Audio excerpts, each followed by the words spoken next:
નમસ્કાર મિત્રો, આપણે હાલ આ લેક્ચરની સિરીઝમાં ગુજરાત મુલકી સેવાના નિયમો 2002નો અભ્યાસ કરી રહ્યા છીએ.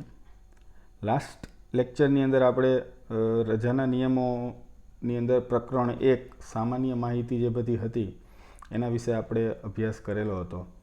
જે મિત્રો આ વિડીયોમાં નવા જોડાયેલા છે એને પ્લીઝ વિનંતી છે કે પહેલો વિડીયો જે હતો પ્રકરણ 1 તે પહેલાં જોઈ લઈએ અને પછી આ વિડીયો જુએ, જેથી કરીને એક કોન્સેપ્ટ જે બધા સમજવાના હોય એ યોગ્ય રીતે સમજી શકાય.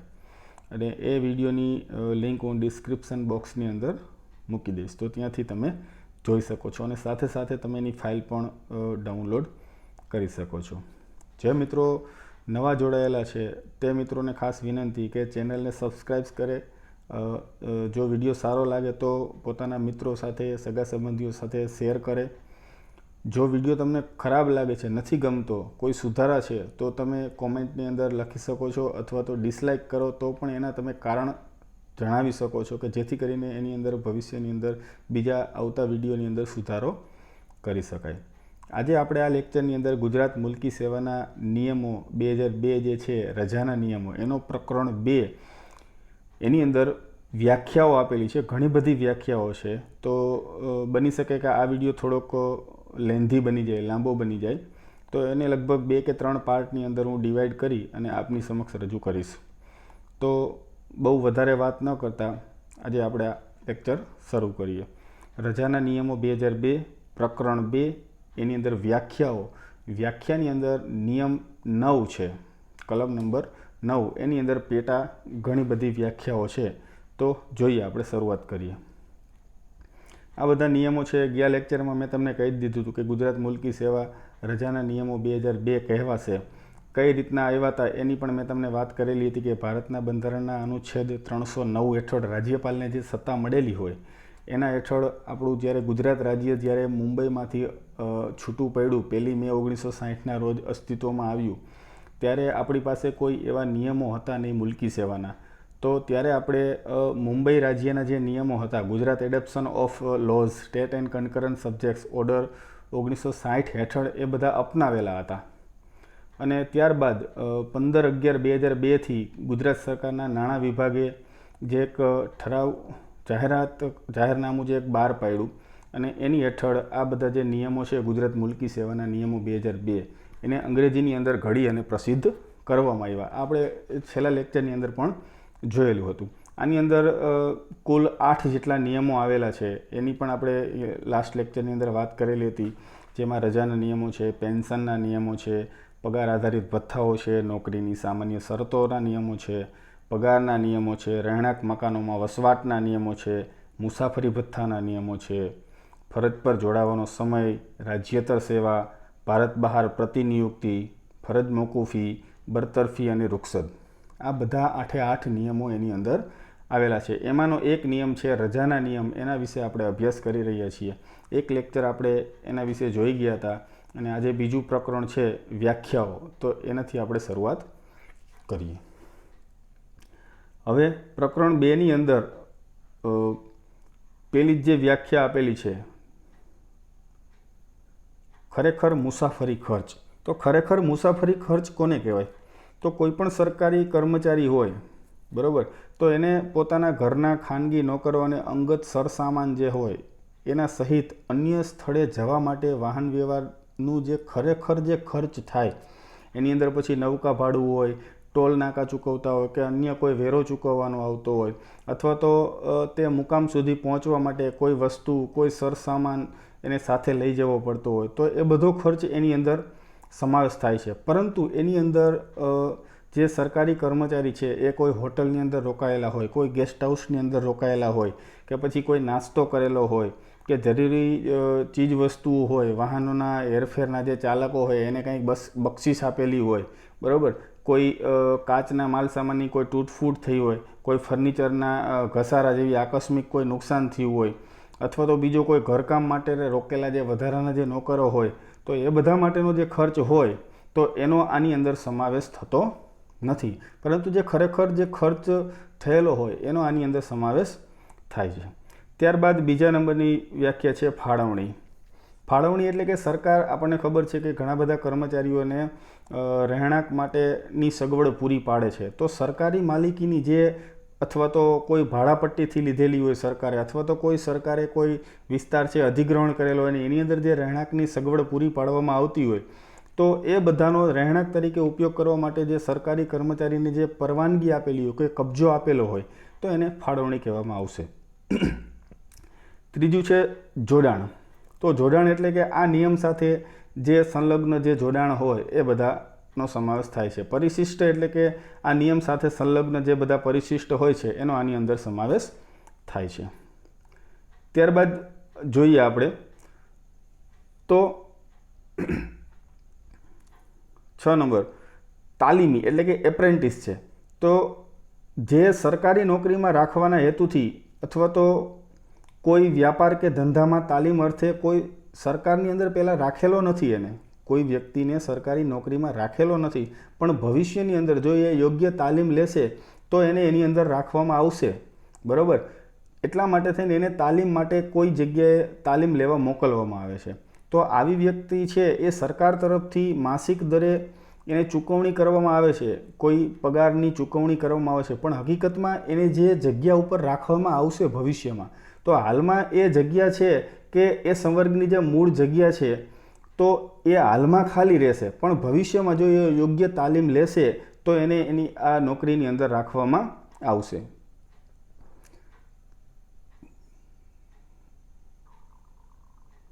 ત્યારબાદ આપણે એક 5 નંબરની વ્યાખ્યા રહી ગઈ, નિમણૂક સત્તાધિકારી. તો નિમણૂક સત્તાધિકારી કોને કહેવામાં આવશે? તો નિમણૂક સત્તાધિકારી એટલે કે જે નોકરી અથવા હોદ્દા ઉપરથી નિવૃત્ત થવા ઈચ્છુક જે સરકારી કર્મચારી હોય, બરાબર, તો એ સરકારી કર્મચારીને એવી નોકરી ઉપર જે નિમણૂક આપે છે એવો જે સક્ષમ સત્તાધિકારી હોય એની વાત કરવામાં આવે છે. ત્યારબાદ જોઈએ ઓડિટ અધિકારી. તો આપણને ખબર છે કે ભારત સરકારના જે મુખ્ય ઓડિટ અધિકારી હોય એને કોમ્પ્ટ્રોલર એન્ડ ઓડિટ જનરલ CAG આપણે કહીએ છીએ. તો એ CAG દ્વારા નિમણૂક આપેલ કોઈ પણ અધિકારી હોય, પછી એના હોદ્દાનું નામ ગમે તે હોય, એવા કોઈ પણ હિસાબી અધિકારી હોય કે ઓડિટ અધિકારી હોય કે જેના ઓડિટ અધિકાર ક્ષેત્રની અંદર કોઈ પણ સરકારી કર્મચારી નોકરી કરતો હોય અથવા તો એને નોકરી કરી લીધી હોય, આવો જે અધિકારી હોય એને ઓડિટ અધિકારી કહેવાય છે. ત્યારબાદ આવે છે સંવર્ગ. સંવર્ગ એટલે જુદા જુદા એકમ તરીકે મંજૂર કરવામાં આવેલી કોઈ પણ સેવા હોય કે સેવાના કોઈ ભાગનું સંખ્યાબળ, એને એનો સંવર્ગ કહેવામાં આવે છે. આપણને એમ થાય કે આવી બધી વ્યાખ્યાને જાણવાનો મતલબ શું છે? તો ઘણી વખત કોઈ પણ પરિપત્રો કે કોઈ પણ નિયમનું જ્યારે અર્થઘટન કરવામાં આવતું હોય તો ત્યારે એની અંદર જે શબ્દો વપરાયેલા હોય છે એ શબ્દો કંઈક આવા જ હોય. જે વ્યાખ્યા સ્વરૂપે અત્યારે આપેલો છે એનો ખાલી ફક્ત એક શબ્દ અહીંયા વાપરેલો હોય, સંવર્ગ. તો સંવર્ગ એટલે શું આપણને ખબર હોવી જોઈએ. પરિપત્રની અંદર કાંઈ બધી ચોખવટ પાડેલી નહીં હોય. તો આ વ્યાખ્યા સમજવાનું કારણ એ છે. એટલે કોઈ પણ પરીક્ષા, સ્પર્ધાત્મક પરીક્ષા આવશે તો એની અંદર આમાંથી પણ પ્રશ્ન પૂછાઈ શકે. દાખલા તરીકે જે 9 નંબરની વ્યાખ્યા છે મુકામ રસાલો. તો રસાલો એટલે શું? મુકામ રસાલો એટલે શું? આવો પ્રશ્ન કોઈ પણ પરીક્ષા હોય GPSC કે એની અંદર પૂછી લઈએ કે મુકામ રસાલો એટલે શું. તો મુકામ રસાલો એટલે કે મુકામની હેરફેર કરવા માટેના સાધનો. કોઈ સરકારી કર્મચારીની બદલી થાય છે તો એક જગ્યાએથી બીજી જગ્યાએ જવા માટે જેના એનો સરસામાન લઈ જવા માટેના જે સાધનો છે હેરફેર કરવા માટે મુકામની, તો એના માટેના જે સાધનો છે એને શું કહેવામાં આવે છે? મુકામ રસાલો કહે છે.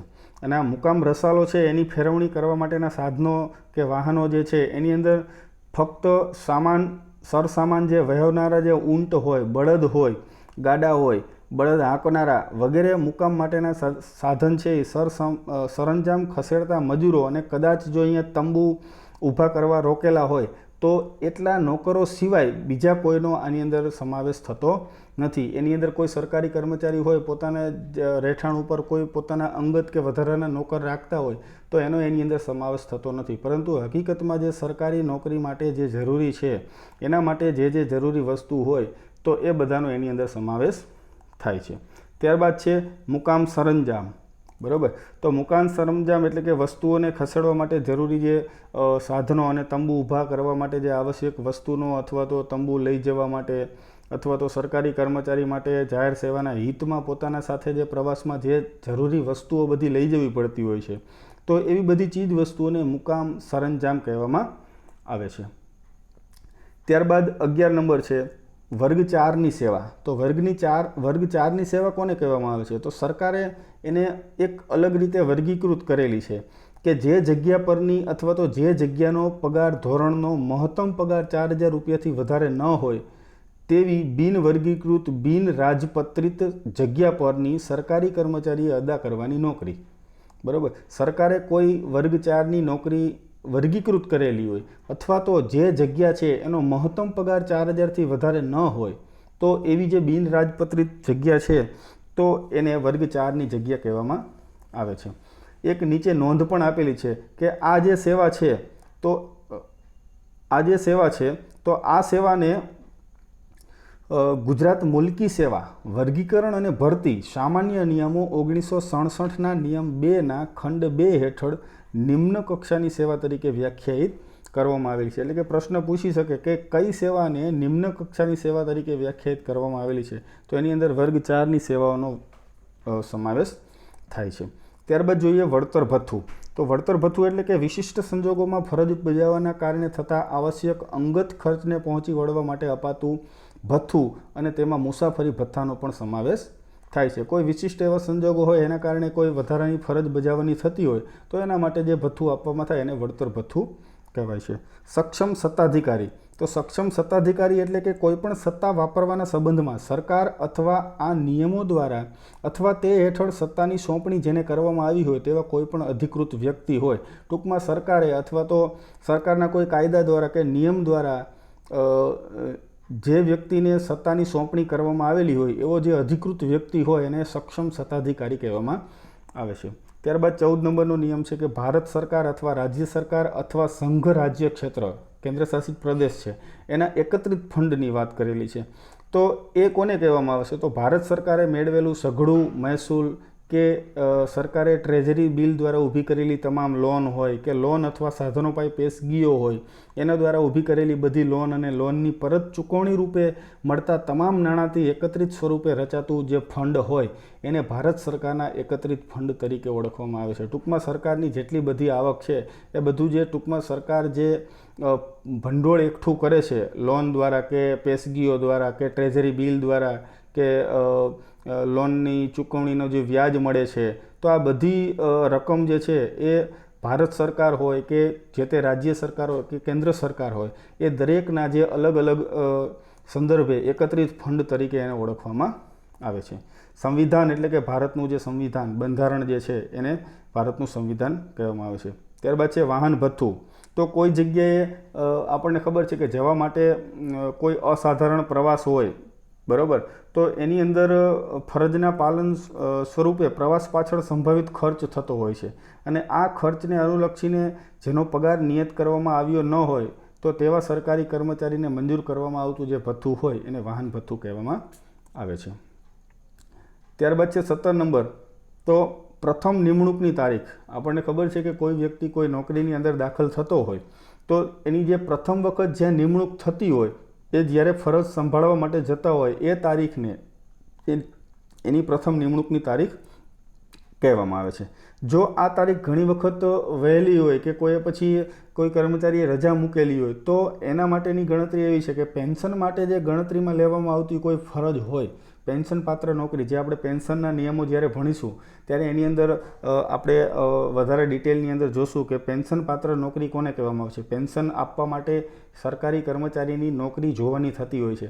એ પેન્શન પાત્ર નોકરી કેટલી હોય છે એ તારીખ હોય અથવા તો કોઈ સરકારી કર્મચારીની જ્યારે પ્રથમ નિમણૂક થતી હોય કોઈ જગ્યા ઉપર તો તે તારીખને પ્રથમ નિમણૂકની તારીખ કહેવામાં આવે છે. ત્યારબાદ છે દૈનિક ભથ્થું.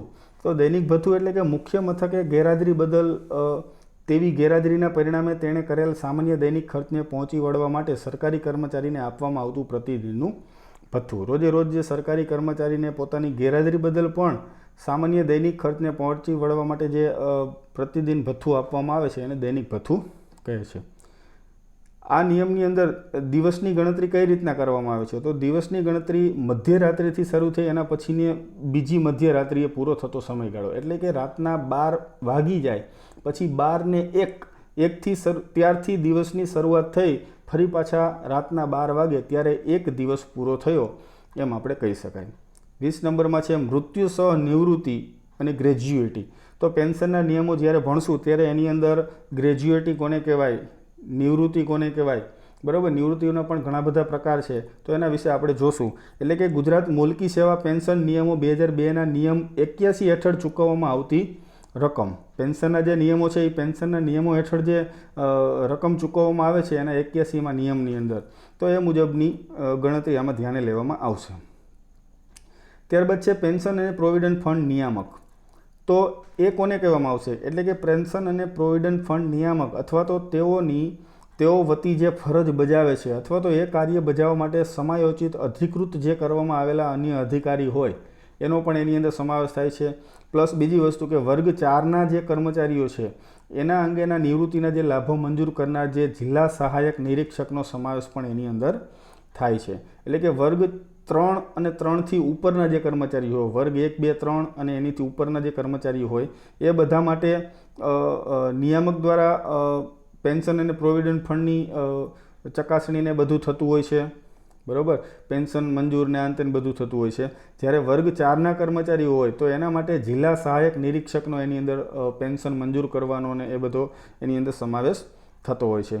પેન્શન માટે ચૂકવણી અધિકારી. તો પેન્શનની જે ચૂકવણી કરે છે એ અધિકારી કે સરકારી કર્મચારી હોય એ ગુજરાત મુલકી સેવા પેન્શન નિયમો 2002 હેઠળ જે અધિકૃત કરેલું પેન્શન જ્યાંથી કોઈ પેન્શનર મેળવે છે એ રાષ્ટ્રીયકૃત બેંકની કોઈ પણ શાખા હોય કે કોઈ પણ પેટા તિજોરી સહિતની તિજોરી અને પેન્શનની ચૂકવણીની જે કચેરી હોય તો એને પેન્શન માટેની ચૂકવણી અધિકારી કહેવામાં આવશે. ત્યારબાદ જોઈએ 23 નંબર. તો 23 નંબરની અંદર ફરજ વિશેની વાત કરવામાં આવેલી છે કે ફરજ કોને કહેવાય, કે ફરજ પરના કર્મચારી કોને કહેવામાં આવે છે. આપણે ઘણી વખત સાંભળેલું હોય કે કોઈ પણ ઇલેક્શનની અંદર કોઈ નોકરી મુકાયેલા હોય કે એનો ઓર્ડર નીકળેલો હોય તો એ ફરજ પરના કર્મચારી કહેવામાં આવે છે, ચૂંટણી ફરજ પરનો સ્ટાફ ગણવામાં આવે છે. તો અલગ અલગ જગ્યાએ અલગ અલગ રીતે એનું અર્થઘટન કરવામાં આવતું હોય, પણ હકીકત શું છે આપણે જોઈએ. તો એની અંદર ક છે કે અજમાયશી તરીકેની નોકરી, હાજર થવાનો સમય એટલે કે જોઈનિંગ ટાઈમ, કોઈ પણ નોકરીમાં તમે હાજર થાવ છો તો જોઈનિંગ ટાઈમ, સરકારના હુકમથી અથવા તો હુકમ મુજબ અધિકૃત કરવામાં આવેલ શિક્ષણ કે તાલીમ માટેના અભ્યાસક્રમો. આપણને ખબર છે કે એક સરકારી કર્મચારી તરીકે આપણે ઘણા બધા અલગ અલગ પ્રકારની પરીક્ષાઓ પાસ કરવાની આવતી હોય છે, જેમ કે કોમ્પ્યુટરની CCCની પરીક્ષા, ક્લાસ 2 કે 1 હોય તો CCC પ્લસની પરીક્ષા હોય, હિન્દીની પરીક્ષા હોય છે અથવા તો બીજી કોઈ પણ ખાતાકીય પરીક્ષા હોય છે. આ બધી પાસ કરવાની થતી હોય છે. અને બીજા કોઈ પણ ખાતાના કર્મચારી હોય, દાખલા તરીકે પોલીસ ડિપાર્ટમેન્ટના હોય, હોમગાર્ડના જવાનો હોય, તો આ બધાને પણ અમુક પ્રકારની તાલીમ લેવાની થતી હોય છે. તો આ તાલીમ દરમિયાનનો જે સમય છે તો એ ફરજ પરનો સમય ગણવો કે નહીં એના માટેનું અર્થઘટન આની અંદર કરેલું છે. નોંધ 1 છે તો તાલીમ લેવાના સ્થળ અને તાલીમ લેવા માટે જ્યાંથી સરકારી કર્મચારી રવાના થાય તે સ્થળ વચ્ચેની મુસાફરી માટે આવશ્યક વાજબી સમય પણ તાલીમનો જ હિસ્સો છે. એટલે કે તમે તમારા મુખ્ય મથકેથી જ્યાં તાલીમ લેવા જાઓ છો અને પાછા આવો છો તો વચ્ચેનો જે સમયગાળો થાય છે મુસાફરીનો એ પણ તાલીમની અંદર ગણાય છે. નોંધ 2 છે કે પોલીસની જે તાલીમ લેવાની હોય છે તો એ તાલીમ કોલેજમાં કે શાળામાં જે ઉમેદવારોએ તાલીમ મેળવવા માટે જે સમય ગાળેલો હોય અને અભ્યાસક્રમની જે સંતોષકારક સમાપ્તિ અને ફરજ સંભાળ્યાની તારીખ વચ્ચેનો જે સમયગાળો હોય તો એ નિયમના હેતુ માટે પણ ફરજ તરીકે ગણાશે.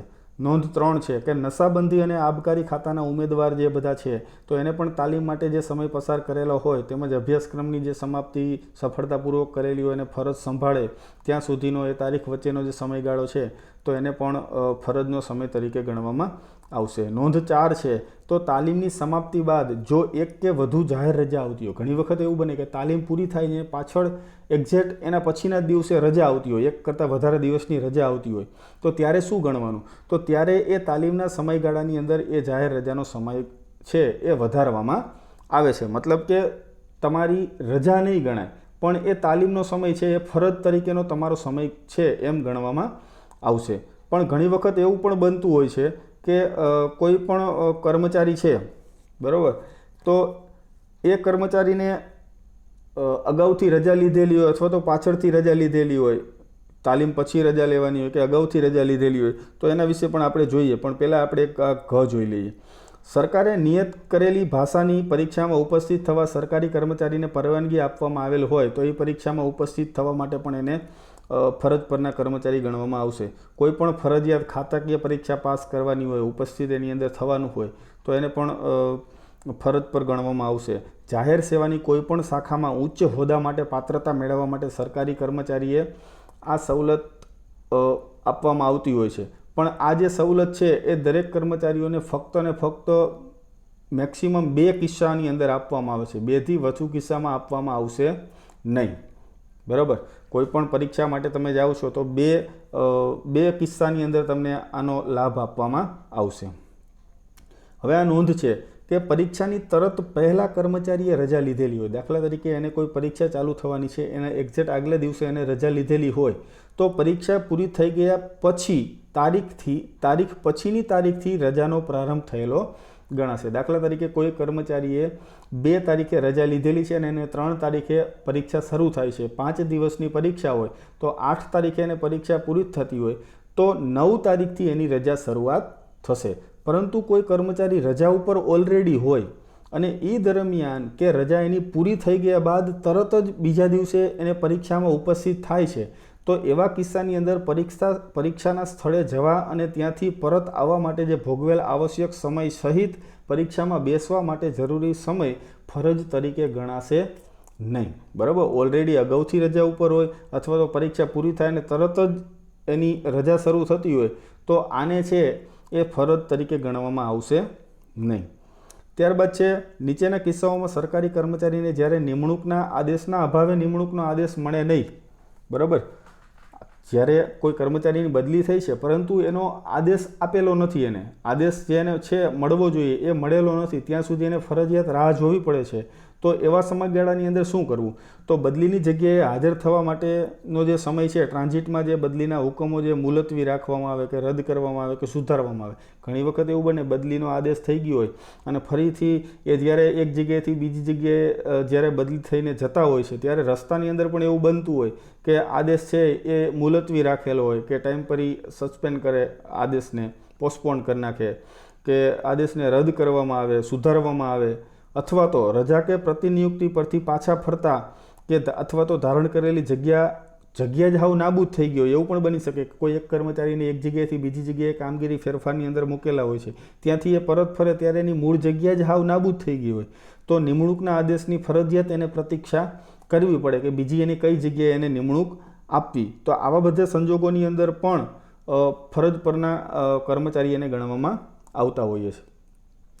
3 નંબર છે કે જે જગ્યા ઉપર સરકારી કર્મચારીને નિમવામાં આવ્યો હોય એ જગ્યાના મુખ્ય મથકે પહોંચતા એને જે છૂટા થનાર જે કર્મચારી હોય એની પાસેથી એને ચાર્જ લેવાનો થતો હોય છે. તો એ ચાર્જ લેવા માટેની ચાર્જ સંભાળી લેવાની સ્થિતિમાં જ્યારે ન હોય તો ત્યારે પણ એને ફરજ પરનો સમયગાળો ગણવામાં આવતો હોય છે. નિમણૂકના આદેશ મળ્યા બાદ હાજર થવા માટે ભોગવેલ સમય નિયમ અનુસાર મળવાપાત્ર હાજર થવાના સમય કરતાં વધુ હોવો જોઈએ નહીં. જોઈનિંગ ટાઈમ માટે અમુક સમય આપેલો હોય કે આટલા દિવસની અંદર કે આટલા સમયની અંદર તમારે અહીંયા હાજર થવાનું, નવી નિમણૂક જ્યાં તમને મળે છે અહીંયા તમારે હાજર થવાનું રહેશે. પણ આદેશ મળ્યા બાદ જે હાજર થવા માટે જે કાયદેસર જે ભોગવેલો સમય હોય તો એ જે મળવાપાત્ર જે સમય છે એના કરતાં ક્યારે વધુ હોવો જોઈએ નહીં અને તે સમયને ફરજિયાત પ્રતીક્ષા માટે લંબાવેલ સમયગાળો ગણવામાં આવશે.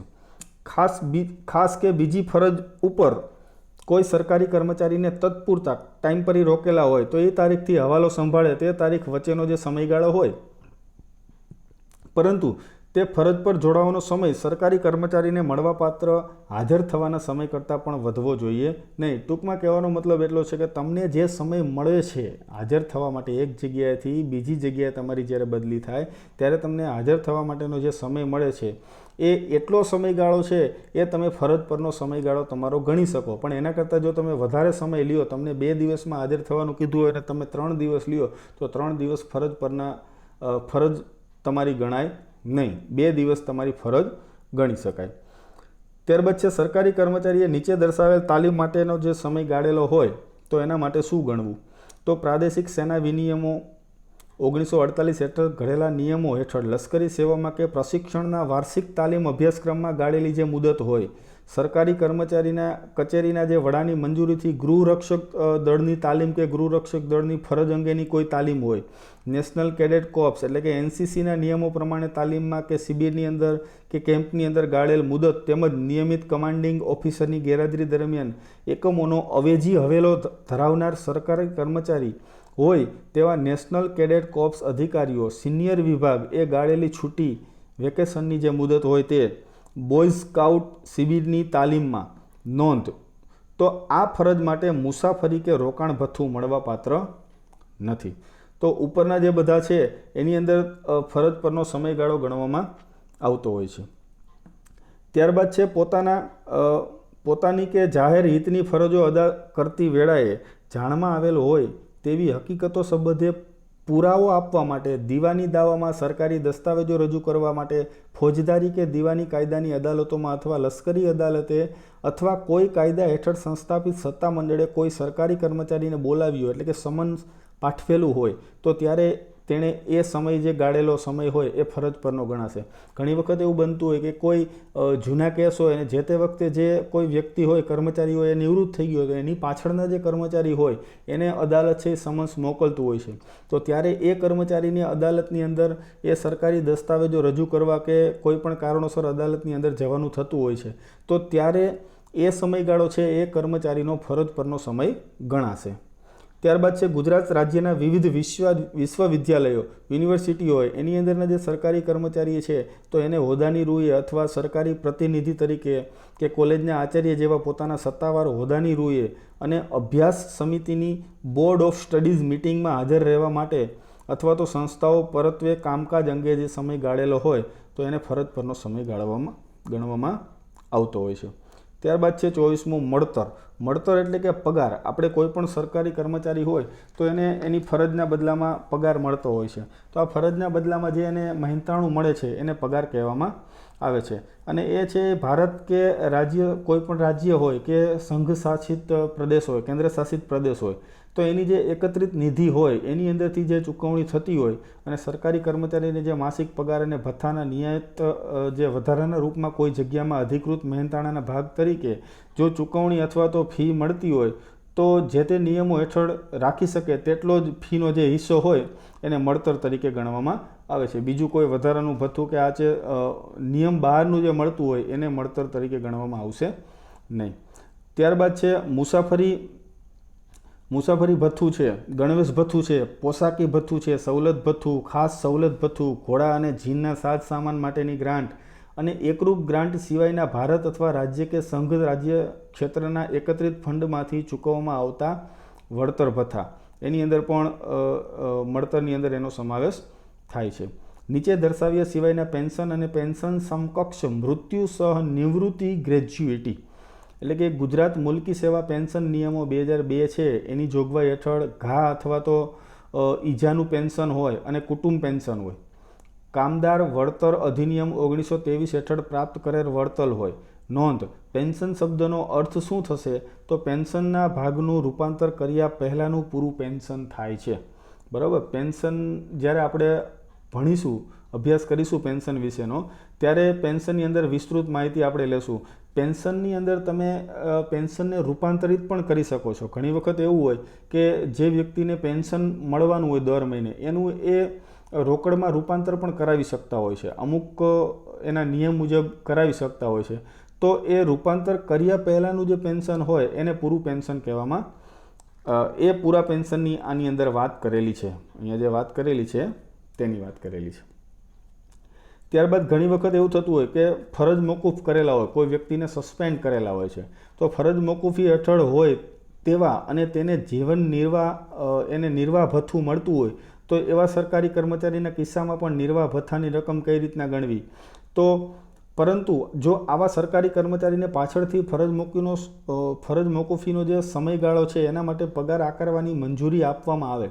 ઘણી વખત એવું હોય કે પહેલાં એને ના પાડી દીધી હોય સસ્પેન્ડ કર્યા ત્યારે અને પાછળથી જો એ કાંઈક કેસ જીતી જાય ને એવું બધું બનતું હોય તો પાછળથી એનો પગાર આકારવાની મંજૂરી આપવામાં આવતી હોય તો એને જે નિર્વાહ માટેનું જે ભથ્થું આપેલું હોય તો તો એના સંદર્ભે જે ઘરભાડાનું જે ભથ્થું ચૂકવેલું હોય અને અંતે જે એનો મળતો જે બધું મળતર થતું હોય, એનો પગાર ને મોંઘવારી ને બધું, તો એ જે ઘરભાડું એની પાસેથી જે વસૂલ કરવાનું થાય, તો એ જે બંને ભાડું હોય, નિર્વાહ ભથ્થું અને ઘરભાડું, એ બંનેના તફાવત જે થતો હોય, તો એ મુજબની રકમ એની પાસેથી વસૂલ કરવાના થતી હોય છે. સિવાય કે વધુમાં જો સરકારી કર્મચારીને નોકરીમાં પુનઃસ્થાપિત કરવામાં આવે, ફરીથી પાછો એને નોકરીમાં લઈ લેવામાં આવે અને તેની ફરજ મોકૂફીના સમયને રજા તરીકે ગણવામાં આવે, એની જે ફરજ મોકૂફીનો સમયગાળો હતો એને રજા તરીકે ગણવામાં અને નવેસરથી એને નોકરીની અંદર રાખવામાં આવે છે, તો એને નિર્વાહ ભથ્થાના સંદર્ભે જે ઘરભાડાનું ભથ્થું ચૂકવેલું હતું અને નીચેની નોંધ 2ની વ્યાખ્યા હેઠળ મળવાપાત્ર થતા મળતરના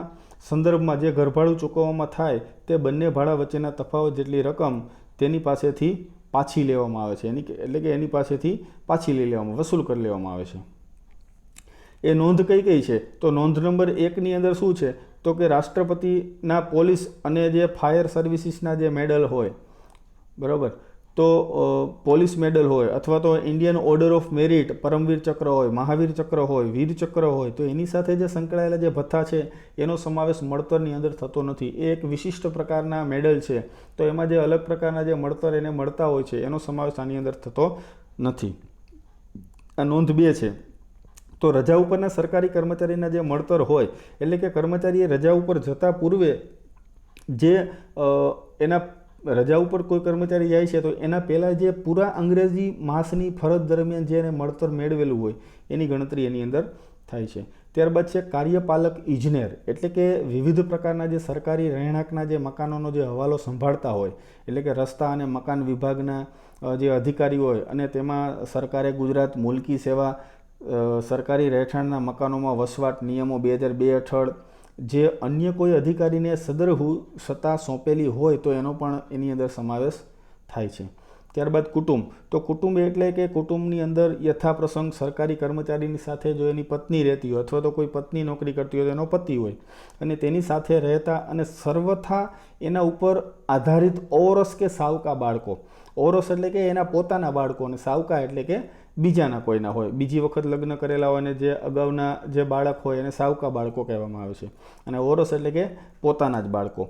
આ ઉપરાંત એના માતા પિતા હોય છે, એની બહેનો હોય છે, સગીર ભાઈઓ હોય છે અથવા તો એની સાથે એ બધા રહેતા હોય અને સર્વથા એના ઉપર જ આધારિત હોય છે, તો એનો પણ સમાવેશ કુટુંબની અંદર કરવામાં આવે છે. નોંધ 1 છે કે કુટુંબ શબ્દમાં આ નિયમોના હેતુ માટે એક કરતાં વધુ પત્નીનો સમાવેશ થતો નથી, ફક્ત ને ફક્ત એક પત્નીનો સમાવેશ થાય છે. એક કરતાં વધુ પત્ની હોય તો એનો કુટુંબની અંદર સમાવેશ થતો નથી. પણ વખતો વખત આની અંદર પણ સુધારા થતા હોય છે, બરાબર, કેમ કે અમુક ધર્મની અંદર એક કરતાં વધુ પત્ની રાખવાનો પણ નિયમ હોય છે.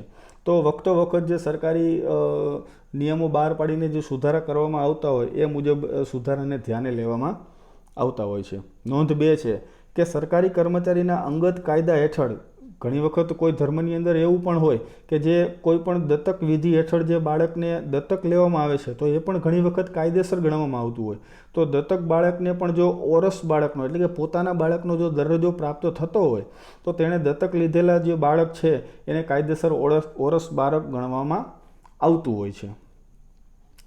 ત્યારબાદ નોંધ 3 છે કે ઓરસ કે જે ઓરમાન બાળક હોય, બરાબર, આપણે સ્ટેપ સન કે સ્ટેપ ડોટર ઇંગ્લિશની અંદર આપણે ઘણી વખત કહેતા હોય છે, તો એના છે એ માતા પિતા છે, બહેન છે, સગીર ભાઈ છે કે જેઓ સરકારી કર્મચારી સાથે રહેતા હોય, એના ઉપર આધારિત હોય, એ કોઈ પણ વ્યક્તિ છે એ કમાતા ન હોય એના અથવા તો એના બધા સ્ત્રોતમાંથી થતી જે પેન્શન સહિતની જે આવક હોય, પેન્શન ઉપર જે મળવાપત્ર થતું હોય, હંગામી વધારો, આ બધા સહિતની જો માસિક આવક 500 રૂપિયાથી વધુ ન હોય તો તેવા સરકારી કર્મચારી ઉપર પૂર્ણ આશ્રિત છે એમ આપણે કહી શકાય. એટલે કે ટૂંકમાં જે સરકારી કર્મચારી છે એની સાથે જે કુટુંબના જેટલા સભ્યો રહે છે એ બધાની આવક મળીને જો 500 રૂપિયાથી માસિક આવક જો વધારે ન હોય તો બધા એના ઉપર પૂર્ણ આશ્રિત છે એમ કહી શકાય.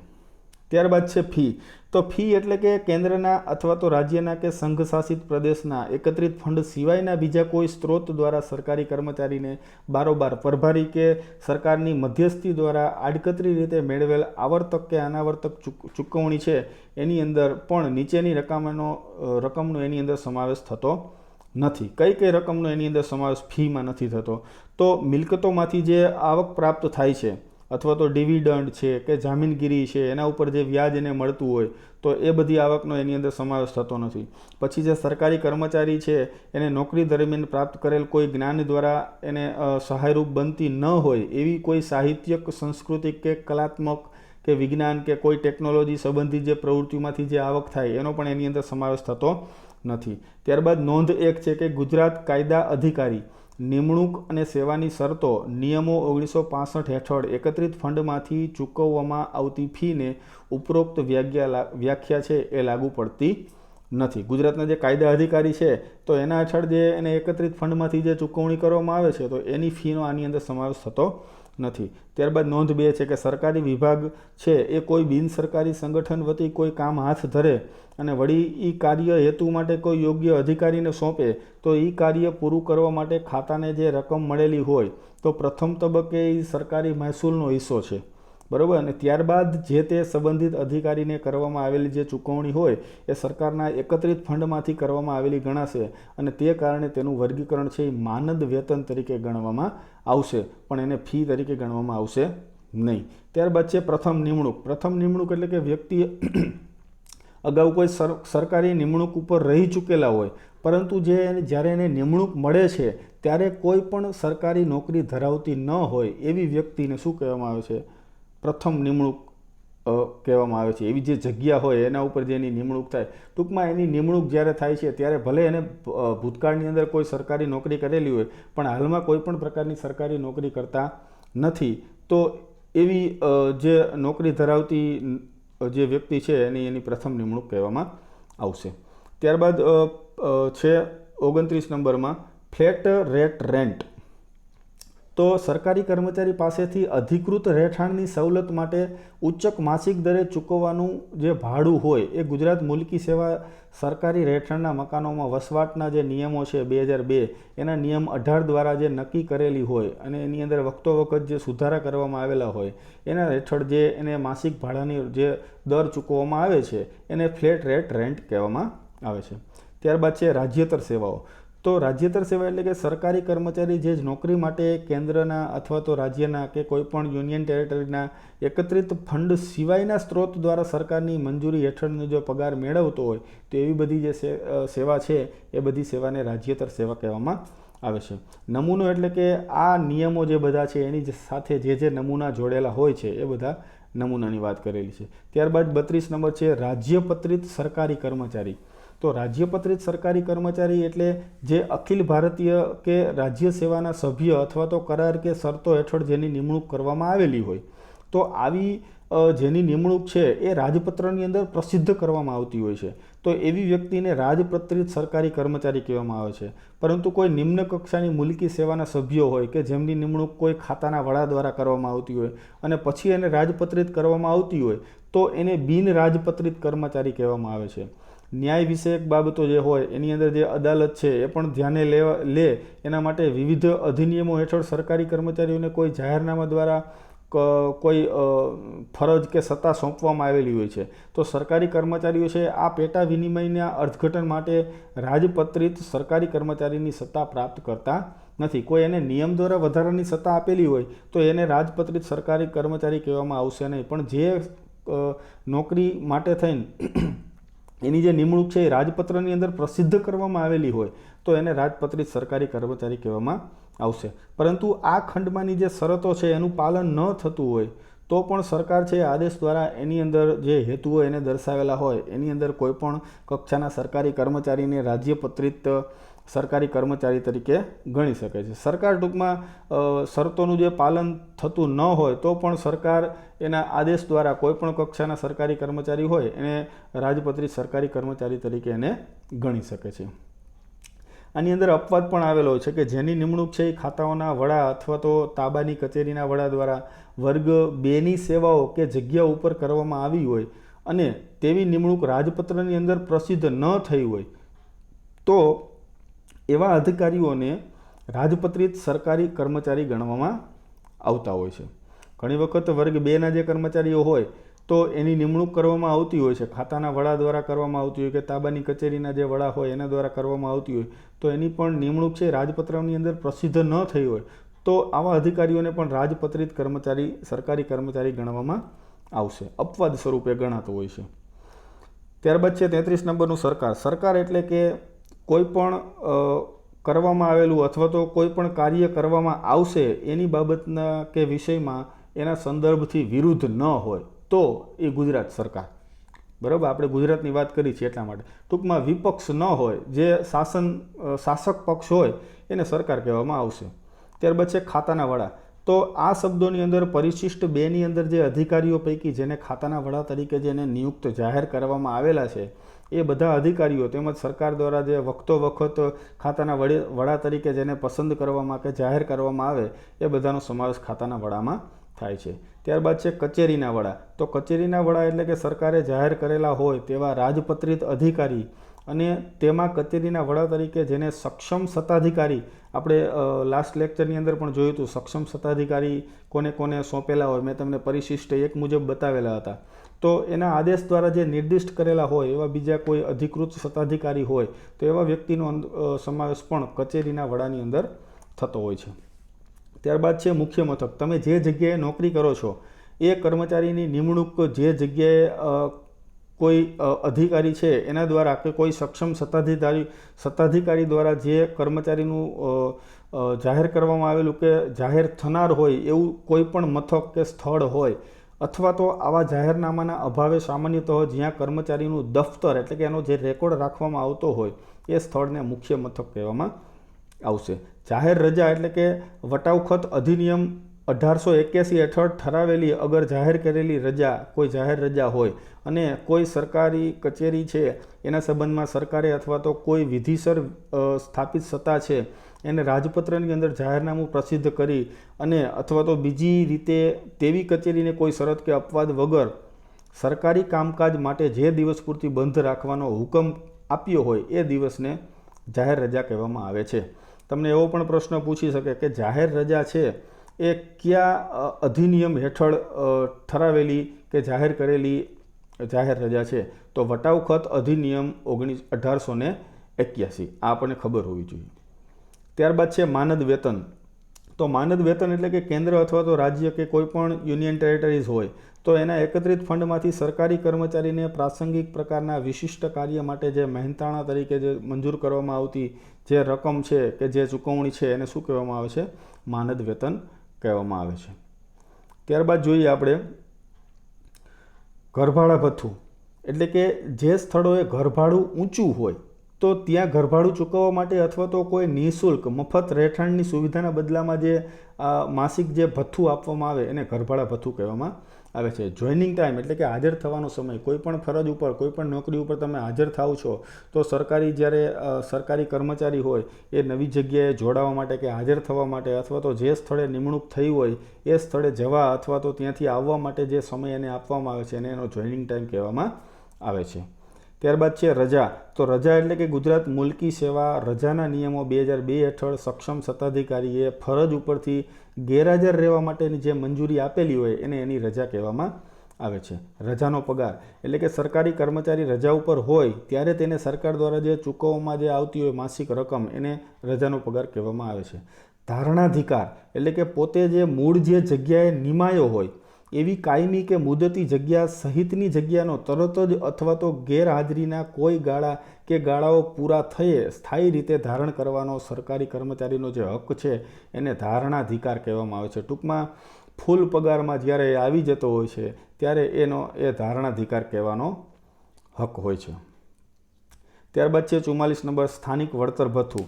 તો સ્થાનિક વળતર ભથ્થું એટલે કે ખર્ચાળું અથવા તો બિન આરોગ્યતાના કારણે કોઈ આપવામાં આવતું હોય જે ભથ્થું હોય એ જે વિસ્તાર માટે મંજૂર કરવામાં આવેલું હોય પાછું એ જ વિસ્તારની અંદર જે તે સરકારી કર્મચારીનું જે મુખ્ય મથક આવ્યું હોય તો જ એને મળવાપાત્ર થાય. બરાબર, નહીંતર એને મળવાપાત્ર થતું નથી. ફક્ત ને ફક્ત એ એરિયાની અંદર કોઈ મુસાફરી કરીને આવતા રહીએ કર્મચારી તો એને આવું ભથ્થું મળવાપાત્ર થતું નથી. આજના લેક્ચરની અંદર આપણે 44 નંબરના નિયમ, પેટા નિયમ જે 44 છે ત્યાં સુધી આપણે રાખીશું. બાકીના જે બીજા બધા નિયમો છે એને આપણે વ્યાખ્યાઓ બધી છે એ આપણે બીજા લેક્ચરની અંદર અભ્યાસ કરી છું. લગભગ 80 કે 90 જેવી વ્યાખ્યાઓ છે, 89 કે 90 જેવી ટોટલ વ્યાખ્યાઓ છે. તો બાકીની જે બધી વ્યાખ્યા છે તો એને આપણે બીજા લેક્ચરની અંદર અભ્યાસ કરીશું. ખૂબ ખૂબ આભાર. તમને જો આ વિડીયો ગમ્યો હોય તો જરૂરથી એને લાઇક કરજો, શેર કરજો અને આ ચેનલને સબસ્ક્રાઈબ કરજો, જેથી કરીને આવા નવા વિડીયો બનાવવા માટે મોટિવેટ થઈ શકીએ. અને બેલ આઇકોન પર પણ જો ક્લિક કરજો કે જેથી કરીને તમને સમયે સમયે નવા વિડીયો જ્યારે અપલોડ કરવામાં આવે તો ત્યારે તમને એની માહિતી છે નોટિફિકેશન સ્વરૂપે મળી જતી હોય છે. આપના કોઈ પણ સૂચનો હોય તો કોમેન્ટ બોક્સની અંદર જરૂરથી જણાવજો. Thank you.